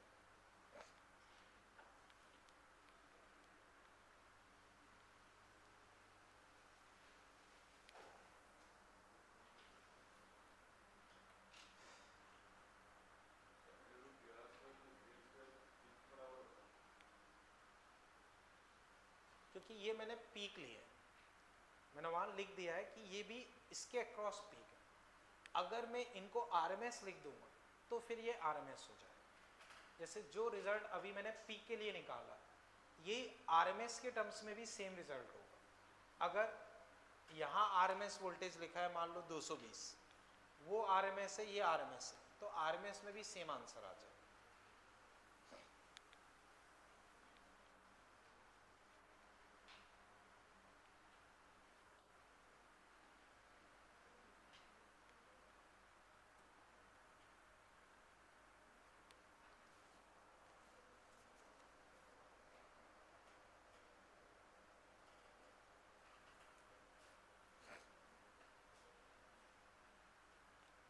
शॉर्ट सर्किट होते हैं तो स्पार्क होते हैं, और स्पार्क अगर किसी अप्लायंस में है तो ब्लास्ट भी हो सकता है।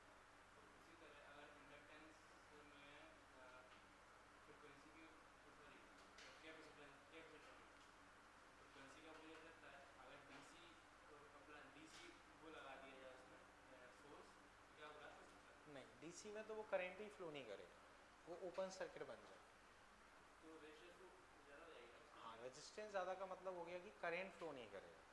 करंट फ्लो नहीं करेगा तो फिर तो ब्लास्ट होने का कोई चांस ही नहीं। हालांकि कई और सारे फैक्टर्स होते हैं, जैसे अगर हम बहुत हाई वोल्टेज लगा देते हैं, बहुत ज़्यादा हाई वोल्टेज, तो फिर उसके अंदर से लीकेज होने लगता है। जो मटेरियल वगैरह भरते हैं वो आयनाइज होकर लीकेज करने लगता है, वो अलग चीज़ है। वो ख़राब होने लगता है ये मान, तो वो अलग चीज़ें रहती हैं। लेकिन हाँ, अगर तुम डीसी लगा रहे हो तो उसमें करंट फ्लो नहीं करेगा। ठीक है बच्चों, इतना भी क्लियर है? बच्चों इधर कहीं आवाज़ आ रही है, उसका ध्यान रखें। ये चीज़ बच्चों अभी क्लियर है? अब बच्चों वापस समझो, क्वेश्चन सॉल्व करने के लिए बच्चों मुझसे अप्रोच को लगा लेते हैं। बहुत ज़्यादा टेक्निकली सही तो नहीं रहता है, लेकिन हमें कई बार आंसर निकालने होते हैं, जल्दी आंसर निकालने होते हैं, तो वो हम लगा सकते हैं, उसमें कोई दिक्कत नहीं, क्योंकि आपसे कोई मेथड तो पूछता नहीं है। तो बच्चों जो हम वोल्टेज के लिए डिस्कस कर रहे हैं वही बच्चों हम रेजिस्टेंस के लिए भी कर सकते हैं। जैसे आपसे पूछा कि इसका इफेक्टिव रेजिस्टेंस बताओ, तो सबसे अच्छा फंडा ये होता है बच्चों, दिमाग में ये रखो कि भाई रजिस्टर में करंट और वोल्टेज के बीच का एंगल 0, तो करंट हमेशा इधर लेना, करंट हमेशा इधर लेना है, तो रजिस्टर का रेजिस्टेंस कहाँ लोगे? इधर, रजिस्टर का रेजिस्टेंस इधर। अब इंडक्टर का वोल्टेज ऊपर होता है तो इंडक्टर का रेजिस्टेंस भी कहाँ ले लोगे? ऊपर। तो इसी को अगर मैं इम्पीडेंस डायग्राम के हिसाब से बताऊं, इम्पीडेंस डायग्राम, तो बच्चों रजिस्टर का रेजिस्टेंस मैंने यहां ले लिया, लेट से बच्चों यहां करंट मान, तो वैसे मुझे वोल्टेज लेना चाहिए, पर ठीक है कोई फर्क नहीं पड़ता है, हम आंसर निकालने के लिए डिस्कस कर रहे हैं। अब इंडक्टर का वोल्टेज ऊपर होता है तो उसका इफेक्टिव रेजिस्टेंस यहां ले लो। अब मैं पूछता हूं इस सर्किट का इफेक्टिव रेजिस्टेंस, जिसको हम इम्पीडेंस भी बोलते हैं, वो कहां आ जाएगा? इधर। क्या होगा? दोनों का स्क्वायर अंडर, ये आ गया, समझ गए? अब मान लो अगर मुझे फाई लिखना है तो बच्चों 10 फाई क्या होगा? This by sorry this perpendicular by base. अगर cos फाई लिखना हो तो बेस बाई हाइपोटेनिस, ये आ गया। समझ गए बच्चों? कोई दिक्कत? अगर मान लो मुझसे आई नॉट पूछा जाए तो मैं कैसे लिख सकता हूं, वी नॉट बाई जेड। अगर मुझे मैक्सिमम करंट लिखना है तो मैक्सिमम करंट बच्चों में कैसे लिखूंगा, peak voltage upon effective resistance. एक बार बच्चों इतना और कंप्लीट कर लो फिर हम डिस्कस कर। तो बच्चों मेनली जब हम इस पर कुछ क्वेश्चंस करेंगे तब थोड़ा दिमाग में क्लियर होगा, बट एक बार इतना कंप्लीट करो। आर प्लस ओमेगा एल क्यों नहीं लिया, ये डाउट है ना? देखो आपको ये लग रहा है कि ये दोनों सीरीज में है तो ये दोनों सीधे सीधे जुड़ जाने चाहिए, तो ये एक्चुअल में ओमेगा एल रेजिस्टेंस नहीं है, वो इंडक्टिव रिएक्टेंस है। तो जो हम पुराने रेजिस्टेंस मानते थे वो उस तरह से नहीं, इनमें फेज एंगल का फर्क आ जाता, तो ये और इसमें 90 का फर्क आ गया। समझ रहे हो? 90 का फर्क आ गया तो हम एक तरीके से वेक्टर सम टाइप लेके चलते हैं। हालांकि वेक्टर बोलना सही नहीं है, बट उसी तरह से अपने आंसर आते हैं। जैसे एसएचएम में रहता है 2 एसएचएम परपेंडिकुलर डायरेक्शन में, लगभग वैसी सिचुएशन मानो। तो हम जोड़ रहे हैं, अभी भी हम जोड़ ही रहे हैं, लेकिन वो डायरेक्ट एडिशन नहीं है, वो एक वेक्टर एडिशन टाइप मान सकते हो, हालांकि वो वेक्टर बोलना सही नहीं।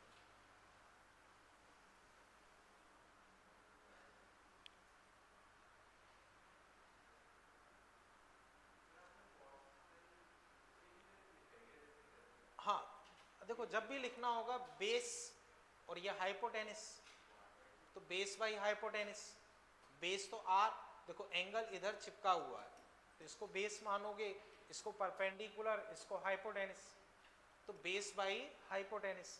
यहाँ भी मैंने वही लिखा था, बेस बाई हाइपोटेनिस। ठीक है, अब बच्चों वापस समझो, ये चीज क्लियर है? बच्चों मुझे बताओ, इंडक्टर रजिस्टर में करंट और वोल्टेज के बीच का एंगल 0, इंडक्टर में करंट और वोल्टेज के बीच का एंगल 90 और वोल्टेज आगे। अब बच्चों ध्यान से समझो, कोई बंदा कह रहा है कि तुम इस साइड चलो, कोई बंदा कह रहा है कि तुम इस साइड चलो, दोनों अगर तुम पे एक साथ लगेंगे तो तुम अल्टीमेटली कहाँ जाओगे, बीच में कहीं। तो इंडक्टर कह रहा है इधर, वो कह रहा है इधर, तो अल्टीमेटली कहाँ जाओगे, बीच में। तो ऐसी बीच में गए, तो अब यहाँ ओवरऑल एंगल क्या होगा, ना तो 0 होगा ना 90 होगा, डिपेंड ऑन डेटा। 10, 20, 30, 40, 50 डेटा क्या है उस पर डिपेंड करेगा। जैसे मान लो बच्चों ये 20 है, वो 20 है, तो बताओ एंगल कितना आ गया, 45, तो 45 हो जाएगा।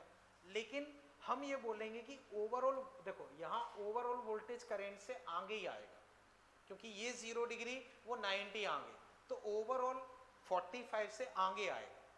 ऐसी डिपेंड ऑन डेटा 30 आ सकता है, लेकिन हम बोलेंगे कि वोल्टेज आगे ही होगा। तो आरएल सर्किट में ओवरऑल वोल्टेज क्या होगा, आगे। क्यों?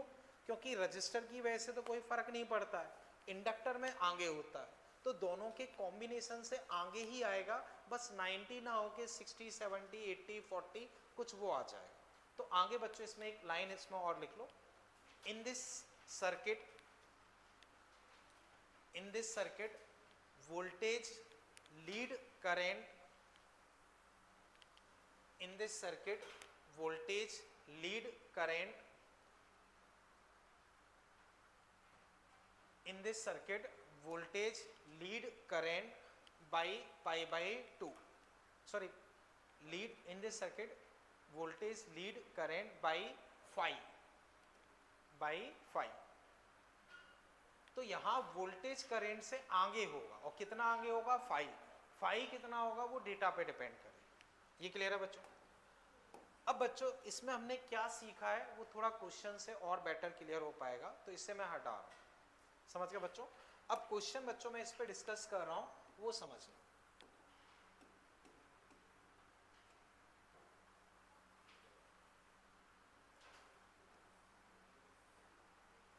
ठीक है बच्चों, देखो मान लो मैंने दिया 200 या 100 वोल्ट कर देता हूं,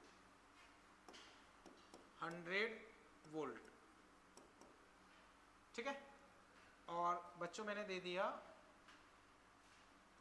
50 हर्ट्ज, 50 हर्ट्ज रेजिस्टेंस के आगे एक वोल्टमीटर लगा दिया V1, इसका रेजिस्टेंस है बच्चों 30 ओम, यहाँ बच्चों लगा दिया एक अमीटर, ठीक है। अब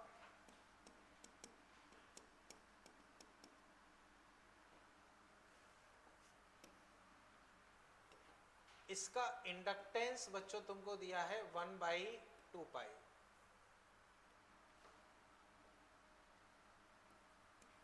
एक सेकेंड बच्चों, थोड़ा सा चेंज कर रहा हूं डेटा।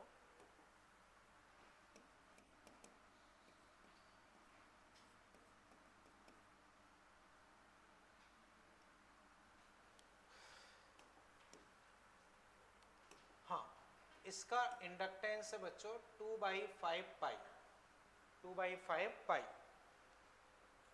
क्लियर है बच्चों? ओके, अब यहां भी बच्चों मान लो मैंने एक वोल्टमीटर लगा दिया V2, ठीक है। अब बच्चों इसमें आप लिख लो find first XL, second Z, second Z, third IRMS, fourth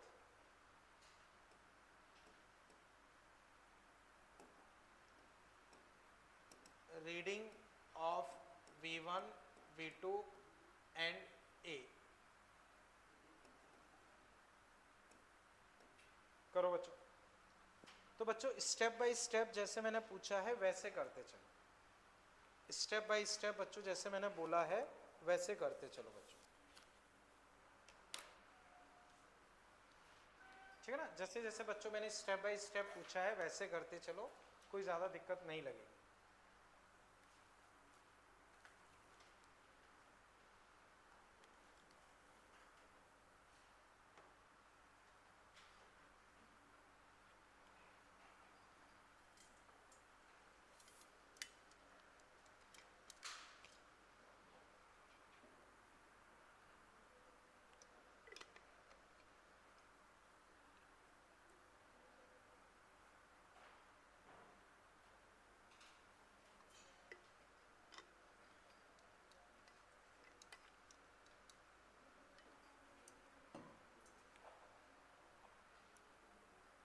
ठीक है बच्चों, नमन तुम बताओ एक्सेल अगर तुमने निकाल लिया, ऋतिक तुम, करण तुम, पूजा तुम, 40 सही है। देखो एक्सेल बच्चों होगा 2πfl, 2π फ्रीक्वेंसी कितनी है बच्चों 50, और L तुम्हें दिया है 2/5 पाई, 2/5 पाई। तो पाई पाई कट गए बच्चों, इसको मैं सॉल्व करूंगा तो कितना आ गया 40। और बच्चों इसकी यूनिट भी ओम ही होती है, चेक करोगे वो डायमेंशनली और यूनिट वाइज ओम ही होता है। तो एक्सएल है या एक्सी है, इनकी यूनिट भी क्या होती है ओम ही होती है। तो बच्चों बताओ एक्सएल कितना आया 40, कोई दिक्कत? क्लियर है? ओके हिमानी तुम बताओ अगर Z कर पाया, सही है बच्चों। Z अगर मैं लिखता हूं तो इन दोनों के बीच में एंगल कितना होता है, रेजिस्टेंस है इधर 30, इंडक्टेंस बच्चों आया इधर 40, तो Z बच्चों अपने पास हो जाएगा दोनों का स्क्वायर अंडर 50। बच्चों रेजिस्टेंस इधर 30, इंडक्टेंस इधर 40, तो Z बच्चों दोनों का स्क्वायर अंडर कितना आ गया 50। बोलो बच्चों कोई दिक्कत? अब IRMS, IRMS, IRMS अब इसे तुम बताओ क्या होना चाहिए 2। तो बच्चों जो हमें 100 वोल्ट दिया है वो कौन सा वोल्टेज है, ये VRMS है। ये कौन सा माना जाएगा VRMS, क्योंकि जो भी इस तरह से लिख दिया जाता है उसको हम RMS मान के चलते हैं। जिसमें बहुत प्रॉपर लिखा हो तो ही हम पीक मानते हैं, वरना हम इसे क्या मानते हैं RMS। तो बच्चों अब अगर ये RMS है तो IRMS बच्चों में लिख सकता हूं 100 बाई, जैसे बच्चों देखना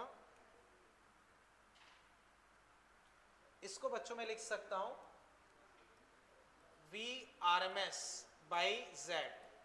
वी आर एम एस बच्चों मेरे पास आया है 100 और ये 50, आंसर 2। बोलो बच्चों कोई दिक्कत? ये चीज क्लियर है? ठीक है। अब बच्चों बताओ आई आर एम एस तक कोई दिक्कत? अब मैंने पूछा reading of V1 V2 and A, reading of V1 V2 and A, तो बच्चों बताओ अमीटर की रीडिंग क्या होगी? 2। तो जो करंट फ्लो कर रहा है आरएमएस करंट 2 है, तो अमीटर की रीडिंग कितनी हो जाएगी? 2 एम्पियर। अमीटर की रीडिंग 2 एम्पियर। अब बच्चों बताओ 2 एम्पियर इसमें फ्लो कर रहा है, तो इसका रेजिस्टेंस 30, करंट आरएमएस 2 है, तो यहां वोल्टेज कितना आएगा? आई आर। तो 30 इंटू 2 कितना हुआ? 60। तो बच्चों इसके अगर 2 इंटू 30 यानी कि 60 वोल्ट। अब V2 बच्चों बताओ इसका इफेक्टिव रेजिस्टेंस कितना आया? 40। तो V equal to I R, तो 2 इंटू 40 कितनी आएगी? 80 वोल्ट। अब चाहो तो चेक करो 60 80 60 80 90 डिग्री पे होते हैं, तो दोनों का स्क्वायर अनरूट करोगे कितना आ गया? 100। आना भी चाहिए। 60 80 दोनों पे 90 डिग्री होता है, तो दोनों का स्क्वायर अनरूट करोगे 100 आना चाहिए, वो आ रहा है। बोलो किसी भी स्टेप में दिक्कत? इसी में बच्चों आगे लिख लो। 4 पॉइंट तक बच्चों क्लियर है? 5th बच्चों पावर फैक्टर। पावर फैक्टर इसी क्वेश्चन में बच्चों मैंने पूछा है पावर फैक्टर क्या होगा? तो पावर फैक्टर होता है बच्चों cos फाई। cos फाई अब किसी भी मेथड से निकाल सकते हो, तो ये फाई होता है, तो दिस बाई दिस मतलब 3/5, ये आंसर। अगर बच्चों मैं फाई पूछता हूं, फाई वो क्या होगा? 53। तो बच्चों फेज डिफरेंस पूछता हूं तो क्या होगा? 53 डिग्री। और कौन आगे होगा? वोल्टेज। 6th बच्चों इसमें लिख लो average power consumption in circuit. Average power consumption in circuit. Average power consumption in circuit. तो बच्चों एवरेज पावर अगर तुम्हें लिखनी है तो उसका फॉर्मूला क्या होता है? देखो 1/2 V0 I0 cos phi, 1/2 V0 I0 cos phi, या एक और मैंने लिखवाया है VRMS IRMS cos फाई, कोई सा भी लगा सकते हो, एक ही बात। अब बच्चों बताओ यहां RMS वोल्टेज कितना है? RMS करंट और cos फाई, फाइनल आंसर बच्चों 5 20 40 120। चेक करो बच्चों अगर कहीं मिस्टेक है। हाँ वो भी मैं बताता हूँ, ये चीज समझेंगे बच्चों। बताओ इसमें कहीं कोई दिक्कत? क्लियर है? अब बच्चों वापस समझो, average power consumption in circuit कितना आया है ये। अब इसमें दो कंपोनेंट है, रजिस्टर और इंडक्टर। मैं पूछता हूँ इंडक्टर में पावर कंजम्पशन क्या है? 0, तो उसमें हमेशा 0 होगी। तो जो ये 120 खर्च हो रही है वो किस में हो रही है? रजिस्टर। तो जो ये एवरेज पावर लॉस है वो पूरे सर्किट की 120, लेकिन अगर इंडिविजुअली पूछी जाती है तो इंडक्टर में हमेशा 0, इसमें हमेशा जो है ये है। अब इसी को बच्चों चाहो तो हम एक और मेथड से कर सकते हैं, ये समझ पाए? बच्चों बताओ अभी अभी हमने डिस्कस किया रजिस्टर के अक्रॉस वोल्टेज कितना है? 60। रजिस्टर के अक्रॉस करंट 2, और रजिस्टर में फेज डिफरेंस क्या होता है? 0। तो केवल रजिस्टर के हिसाब से करना चाहें, केवल रजिस्टर की पावर, तो रजिस्टर का VRMS IRMS cos phi resistor का, तो रजिस्टर के अक्रॉस RMS वोल्टेज निकाला है 60, ये 2, और रजिस्टर में फेज डिफरेंस होता है 0, तो उससे भी निकाल लोगे तो कितना आएगा? 120। उससे भी निकालोगे तो कितना आएगा 120। समझ पाए बच्चों? खैर बच्चों बताओ, अभी जो मैंने क्वेश्चन डिस्कस किए उसमें कहीं कोई दिक्कत? अब बच्चों मैं कुछ होमवर्क में क्वेश्चन दे रहा हूँ, वो आप लिख लो। एक तो बच्चों इसमें अप टू 20 तक क्वेश्चन कर लेना, अप टू 20, इवन 21 तक कर लेना, अप टू 21। लेकिन बच्चों वो कर जरूर लेना, क्योंकि ये पूरा चैप्टर एक तरीके से मैथ्स टाइप मांग है, उसमें क्वेश्चन सॉल्व करोगे तभी वो दिमाग में चीजें प्रॉपर आ पाएंगी। Up to 21 plus